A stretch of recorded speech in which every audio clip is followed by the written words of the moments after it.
Bienvenidos, bienvenidas a Argentinizar. Hoy vamos a tocar dos figuras, la figura de Juan Manuel de Rosas y de Juan Domingo Perón.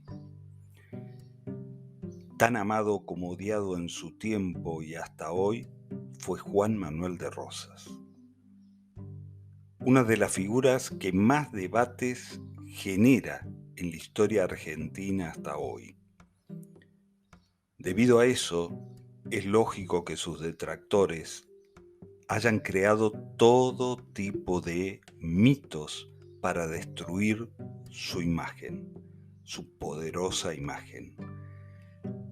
La fuente de todas las leyendas acerca de su figura ronda en torno a dos tópicos, podemos decir: el supuesto sadismo para deshacerse de los opositores y la enorme fortuna que logró amasar como consecuencia de la corrupción que caracterizó a sus dos mandatos.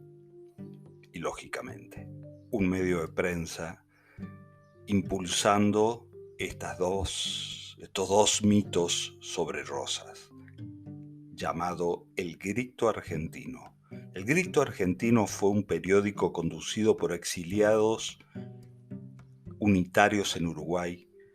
Y desde ese periódico se creó el mito de que Rosas participaba él mismo en persona de los asesinatos a los que eran sometidos los mazorqueros, inventando y fabulando con caricaturas muy bien hechas, donde se veía al propio Rosas disfrutando de crueles asesinatos políticos, hechos que no tenían ningún tipo de veracidad y que hoy, en la distancia del tiempo, podemos corroborar que fueron fake news, noticias falsas de aquella época. El Grito Argentino hacía lo que hoy se podría llamar una operación de prensa, porque con esas ilustraciones lo que buscaban era que la gente se volcara contra Rosa masivamente. Tras lograr la caída del caudillo, los vencedores se ensañaron aún más con la figura de Rosas y utilizaron todos los mecanismos que tenían a su alcance para que pasara a la historia como un verdadero déspota. Cuando ya estaba exiliado en Inglaterra, le hicieron un juicio en su ausencia, donde lo determinaron declarando tirano absoluto. Todo parecido con la realidad y con alguna dirigente política que anda por ahí es coincidencia de la historia, ¿no? Bueno, no pudieron nunca comprobar ni un solo hecho de todas las acusaciones de corrupción que existió sobre él. Nunca se pudo comprobar nada. De todas maneras, le incautaron los bienes. Fue por esa razón que en el exilio pasó a premiantes apuros económicos. Lo único que le comprobaron para catalogarlo como tirano fueron los asesinatos que supuestamente habría cometido. Pero la verdad es que si era por eso, bueno, en esa época eran todos tiranos. No hay que olvidar, por ejemplo, que cuando Urquiza ingresó a la residencia en Palermo, lo primero que hizo, ejecutar a un tendal de rosistas. Un siglo después sería Juan Domingo Perón el acusado de tirano, con mecanismos muy parecidos a los aplicados a Rosas. La Revolución Libertadora armó lo que se llamó las comisiones investigadoras para demostrar lo corrupto que había sido el gobierno de Perón en cuestiones que iban tanto desde la malversación de los fondos públicos como la moral y la ética. Señala Roberto Baschetti en una entrevista publicada en una prestigiosa revista todos estos detalles.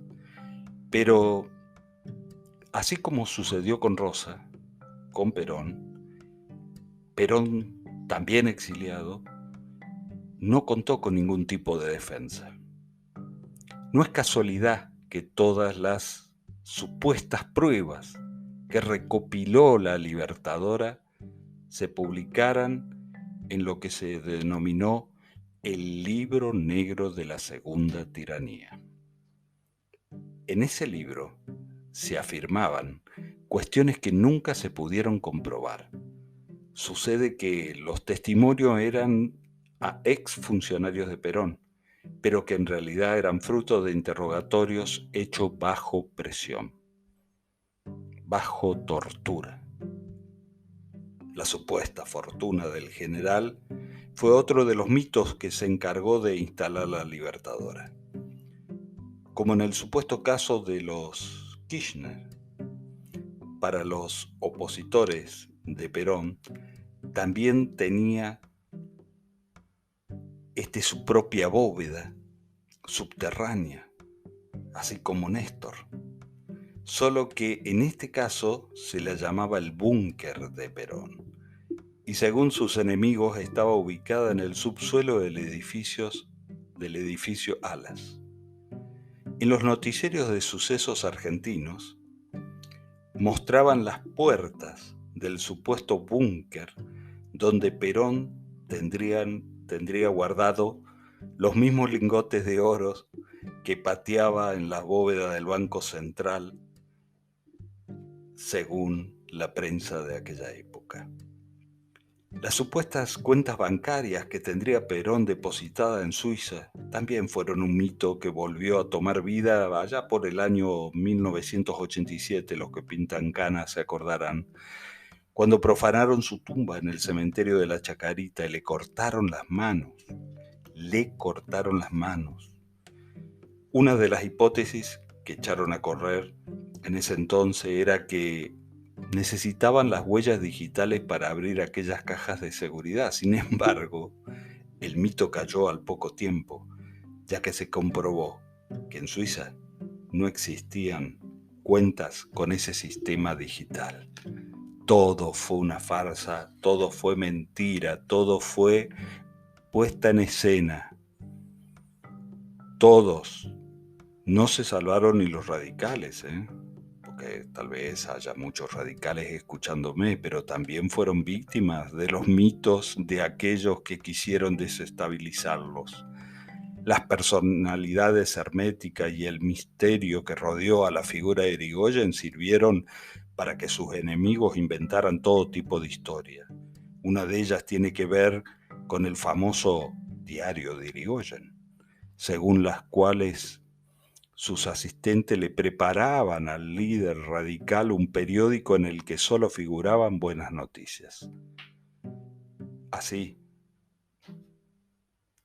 con los mismos métodos, con las mismas estrategias, desde siempre, los mismos actores oligárquicos ligados al imperialismo vienen trabajando sobre la conciencia de nuestra gente para derrocar a los gobiernos que defienden la soberanía de la patria, la justicia social.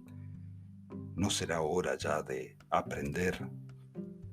¿No será hora de empezar a buscar un método para que esto no lo olvidemos y que de generación en generación sepamos esta información para poder defender lo nuestro con mayor precisión que los ataques de los dueños de lo económico y de los medios de comunicación puede provocar, como lo están intentando a esta hora que estoy haciendo este podcast con el gobierno de Alberto y de Cristina?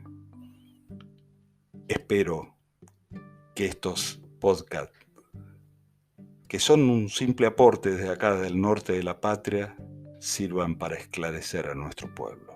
Un abrazo grande, soy Alejandro Krivitsky desde la provincia de Formosa.